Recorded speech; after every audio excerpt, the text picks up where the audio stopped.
नमस्कार दोस्तों, स्वागत है आपका एक नई वीडियो में। आप देख रहे हैं टॉपिक डिकोडर्स। आज हम कथा समीक्षा करेंगे मुंशी प्रेमचंद द्वारा रचित मानसरोवर की एक स्पेशल कहानी का, हामिद की ईदगाह।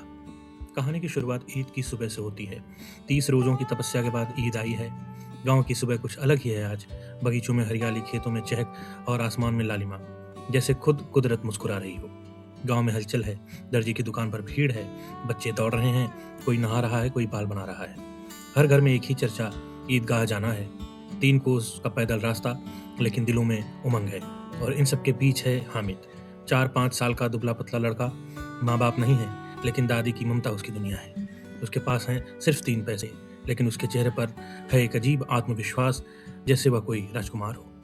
हामिद अपने दोस्तों महमूद, मोहसिन, नूरे और समीर के साथ मेले की ओर निकल पड़ता है। कभी सब दौड़ते, कभी पेड़ के नीचे रुकते। शहर का दामन आ गया है। सड़कों के किनारे पक्के मकान, पेड़ों की कतारें और भीड़ का शोर। मोटरें धूल उड़ाती निकल रही हैं। कोई गाली देता है तो कोई हंसता है। बच्चों की आंखों में चमक थी। आज ईद है, आज मेला है। खिलौनों की दुकानों की कतारें थी। सिपाही, गुड़िया, वकील, भिश्ती, धोबिन। महमूद ने सिपाही लिया, खाकी वर्दी, लाल पगड़ी, बंदूक लिए सिपाही। मोहसिन को भिश्ती पसंद आया, कमर मुड़ी, मशक कंधे पर। नूरे ने वकील लिया, काला कोट, चश्मा, कानून की किताब। सम्मी ने धोबिन ली, कपड़े, धोती, गुड़िया। हर बच्चा अपने खिलौने को गर्व से देख रहा था, लेकिन हामिद वो खिलौनों को देखता रहा, ललचाई आंखों से चुपचाप। मोहसिन ने रेवड़ी का लालच दिया, फिर छीन ली। सब हंसे और ताली बजाने लगे।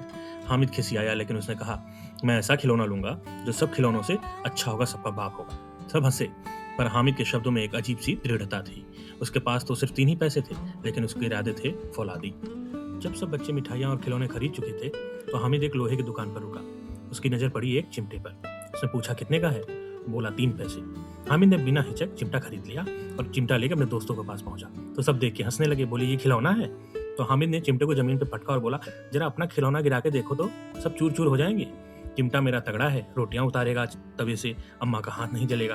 वो कहेंगे कि हामिद, तुम मेरी कितनी बड़ी सेवा की है लाके।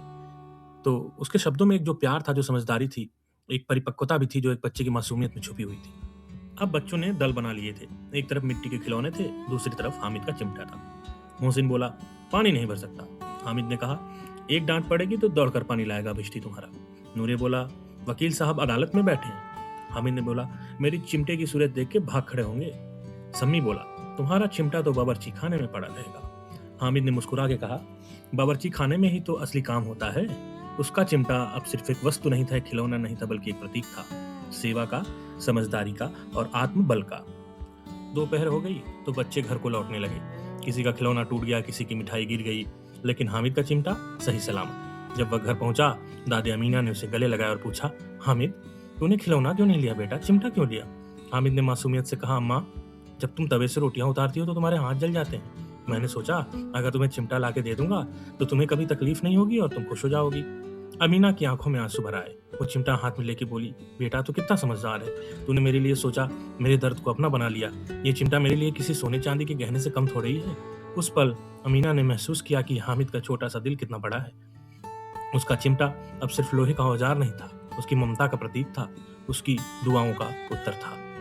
रात हो गई, हामिद अब सो गया है दादी की गोद में। उसका चिमटा बावर्ची खाने में पड़ा है, लेकिन उसकी चमक अब दिलों में है। उसने सिखाया, सच्चा उपहार वही है जो दिल को छू जाए। ईदगाह से लौटते हुए हामिद ने दुनिया को एक नया नजरिया दिया, और यही है उस छोटे से बच्चे की सबसे बड़ी जीत। तो दोस्तों, आज के लिए बस इतना ही।